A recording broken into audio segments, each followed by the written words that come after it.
यहाँ बहुत सारे पाकिस्तानियों ने मुंह काला किया है और अंडर एज लड़कियों को ग्रूम करते रहे हैं। ये कोई ख़ास चीज़ बरतानिया की नहीं है, दुनिया के दीगर माशरों में भी ऐसे गुनाह होते हैं, लेकिन चूंकि यहाँ पे इन्वेस्टिगेशन भी हो जाती है, पकड़े भी जाते हैं। लालच दिया गया है बरतानवी हुकूमत को कि तुम्हारे जो ग्रूमिंग गैंग वाले लोग हैं जो तुम रिपोर्ट करना चाहते हो, ये हम लेने के लिए तैयार हैं, बस साथ हमें। और उन्होंने लिखा है कि मोहसिन नकवी जो है वो लेने लंदन पहुंच गए हैं, लेकिन उनकी जो हथकड़ी है उसका हथकड़ी का साइज छोटा है, इसलिए लेके जा नहीं सक रहे। आओ ना, वापस आके बात करो ना, वापस आके बात करो ना। ओ भाई, वापस आके आपने मार देना है। आपको तकलीफ ही है कि यहाँ से बैठ के हम बात कर रहे हैं, आपने तो मार देना वापस आके। जय हिंद दोस्तों, मोदी देश में आपका स्वागत है। तो दोस्तों, पाकिस्तान ने एक बहुत ही डिस्गस्टिंग हरकत की है और यूके से एक ऐसी डिमांड की है जो सुन के आपके होश उड़ जाएंगे। यूके में जो पाकिस्तानी ग्रूमिंग गैंग है, उन्हें यूके पाकिस्तान डिपोर्ट करना चाहता है, क्योंकि वो पाकिस्तानी सिटीजन है या ड्यूअल सिटीजन है, मतलब उनके पास पाकिस्तानी सिटीजनशिप भी है, पर पाकिस्तान उन्हें लेना नहीं चाहता। पर अब पाकिस्तान ने उन ग्रूमिंग गैंग मेंबर्स को जो पाकिस्तानी हैं, उन्हें लेने के लिए यूके से एक ऐसी डिमांड रखी है जिसे सुन के आपके होश उड़ जाएंगे। पाकिस्तान ने कहा कि हम उन्हें ले लेंगे, पर हमें वो यूट्यूबर भी चाहिए जो आसिम मुनीर या पाकिस्तानी आर्मी या पाकिस्तानी सरकार को एक्सपोज करते हैं। तो वही यूट्यूबर्स अब अपना रिप्लाई दे रहे हैं और मैं आपको वही दिखा रहा हूँ। तो दोस्तों, ये वीडियो बहुत ही मजेदार है, तो इसे आप पूरा से देखिएगा। तो चलिए और इंतजार ना करके वीडियो देखते हैं। अब ये जो बात है ना कि इनको मसला है ओवरसीज पाकिस्तानियों से, ये अब साबित मैं करता हूँ। खबर पढ़ें जरा। Pakistan demands extradition of political dissidents from UK in exchange for taking members of grooming gangs. Pakistan is willing to take back UK's Rochdale grooming gangs under one condition. लालच दिया गया है बरतानवी हुकूमत को कि तुम्हारे जो ग्रूमिंग गैंग वाले लोग हैं जो तुम रिपोर्ट करना चाहते हो, ये हम लेने के लिए तैयार हैं, बस साथ हमें ये यूट्यूबर भी दे दो तो फिर ठीक है। पाकिस्तान ने आदिल राजा और शहजाद अकबर की बरतानी हुकूमत से हवालगी का मुतालबा किया है। 5th जनरेशन वॉर के बाद अब अमेरिका से भी लोग ब्लॉग्स करते हैं, मुख्तलिफ ममालिक में बैठे लोग। तो सिर्फ 2 शख्सियात को टारगेट करने से ये सिलसिला रुकेगा? खौफ और इम्पोज किया जा सकता है। Fear is a very major factor, और जो बंदे की प्रिविलेजेस होती हैं, जब उनको तकलीफ होती है तो people back of a little bit.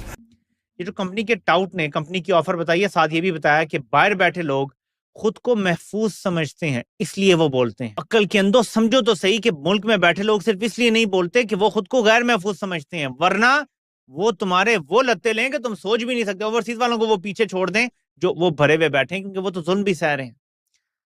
समझ रहे हो बात को कि सिर्फ डरा के रखा हुआ है लोगों को, खुद मान रहे हो। उनकी उन ममालिक की स्ट्रेटेजिक कंपल्शंस कुछ इस तरह की है कि उन तमाम को रिटर्न नहीं किया जा सकता। और ग्रूमिंग गैंग का वो वाहिद वाकया नहीं था, बरतानिया में गाहे बगाहे इस तरह की चीज़ें मंजरे आम पर आती हैं। अब ये ट्रांसनेशनल रिप्रेशन का एक खतरनाक कदम है। मिस्त्री साहब के जो साला साहब है, उन्होंने ये बातचीत जो है ब्रिटिश हाई कमिश्नर जेन मैरियट के साथ मुलाकात की है। वो ये बात पता चलती है कि जनाब पाकिस्तान ने मुबैना तौर के ऊपर ये ऑफर दी है स्टोरी के मुताबिक कि हम रॉचडेल ग्रूमिंग गैंग के ऑफेंडर्स को वापस ले आते हैं। मेरा जिक्र किया जा रहा है कि मुझे एक्सचेंज किया जाए तो तब वो ले लेंगे। अब सोचिए, एक रियासत जर्नलिस्ट और ह्यूमन राइट डिफेंडर्स को क्रिमिनल्स के बदले बार्टर ट्रेड उनके साथ करना चाह रही है। अभी ये किसी किस्म की डिप्लोमेसी नहीं है, ये हॉस्टेज बार्गेनिंग है। अब पाकिस्तान हमें क्यों, मुझे और शहजाद अकबर साहब के पीछे क्यों इतना ज्यादा पड़ा हुआ है, क्यों लेना चाहता है? देखिए, इस हमें एक इस पूरी के पूरा जो काम कर रहे हैं ना, ये बड़े अरसे से ये काम कर रहे हैं। एक्सट्रेडिशन की थ्रेट्स मुसलसल दी जा रही है। इंटरपोल को इन्होंने हमारे बारे में बताया। काउंटर टेररिज्म का इशू इन्होंने मेरे खिलाफ case misuse counter terrorism protocols किए, कुछ नहीं मिला इनको। अब ये स्ट्रेट अवे यहाँ पे बरतानिया में जर्नलिज्म के ऊपर हमला देखा जा रहा है नेशनल यूनियन ऑफ जर्नलिस्ट जो इसके ऊपर बात कर रही है। कोई भी टॉर्चर या इनह्यूमन ट्रीटमेंट का रिस्क हो, जो कि आपको पता अच्छे तरीके से है, आपके ख्याल में उन्होंने छोड़ देना। जो यहाँ पे बैठे हुए अस्करांडू ब्रिगेड के जो पूरा ग्रुप बैठा हुआ है कि आओ ना वापस आके बात करो ना, वापस आके बात करो ना।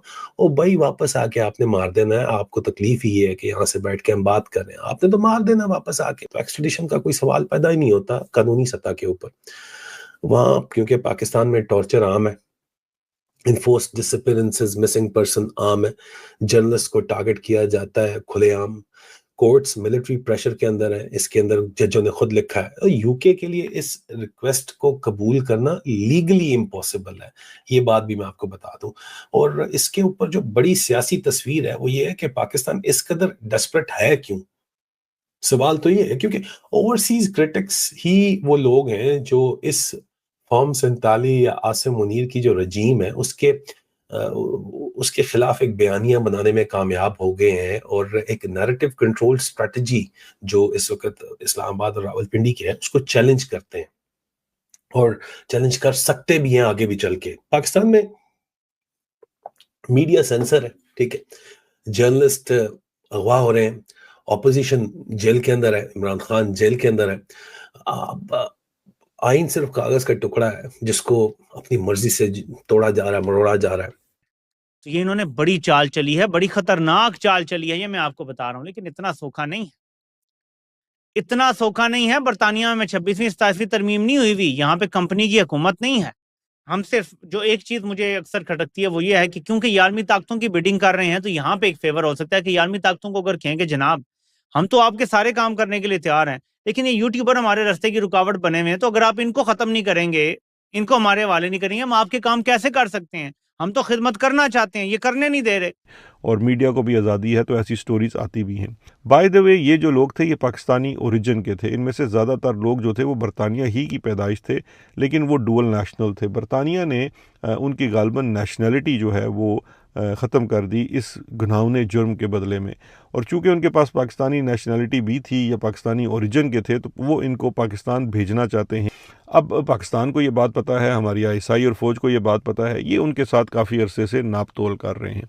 अब उन्होंने अपनी इस चीज़ के अंदर ये शर्त आयद कर दी है कि जी ठीक है, हम इन्हें ले लेंगे, कोई मसला नहीं, हमारे पास तो पूरी एक मतलब फ़ौज जफर मौज बैठी हुई है ऐसी, तो हम उनको पाकिस्तान ले आएंगे, लेकिन बदले में आपको हमें ये 2 लोग शहजाद अकबर दे दें ताकि वो हमें टॉर्चर कर सकें, हमें तोड़ सकें, हमारे साथ जुल्म कर सकें। चलिए दोस्तों, इस वीडियो बात करें तो पाकिस्तान ने जो ये घटिया हरकत की है, इसका कोई नतीजा निकलेगा नहीं, क्योंकि जैसे इन यूट्यूबर्स ने ही कहा कि पाकिस्तान और यूके के बीच को एक्स्ट्राडिशन ट्रीटी है नहीं, और अगर होती भी तो एक्स्ट्राडिशन ट्रीटी में एक ऐसे कानून में ही एक्स्ट्राडिशन होता है जिसमें दोनों देशों में वो इलीगल हो। तो जिस कानून के तहत पाकिस्तान इनको पाकिस्तान में लाना चाहता है वो यूके में इलीगल है नहीं।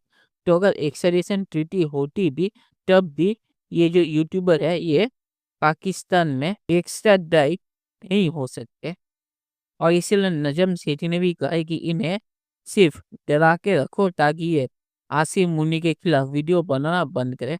ये नजम सेठी को पता है कि ये जो यूट्यूबर्स है इन्हें कभी पाकिस्तान सरकार पाकिस्तान ला नहीं सकती लीगली। इलीगली तो पाकिस्तान कुछ भी करा सकते हैं, आपको पता है कि ऐसा है कि कैसी हरकतें हैं।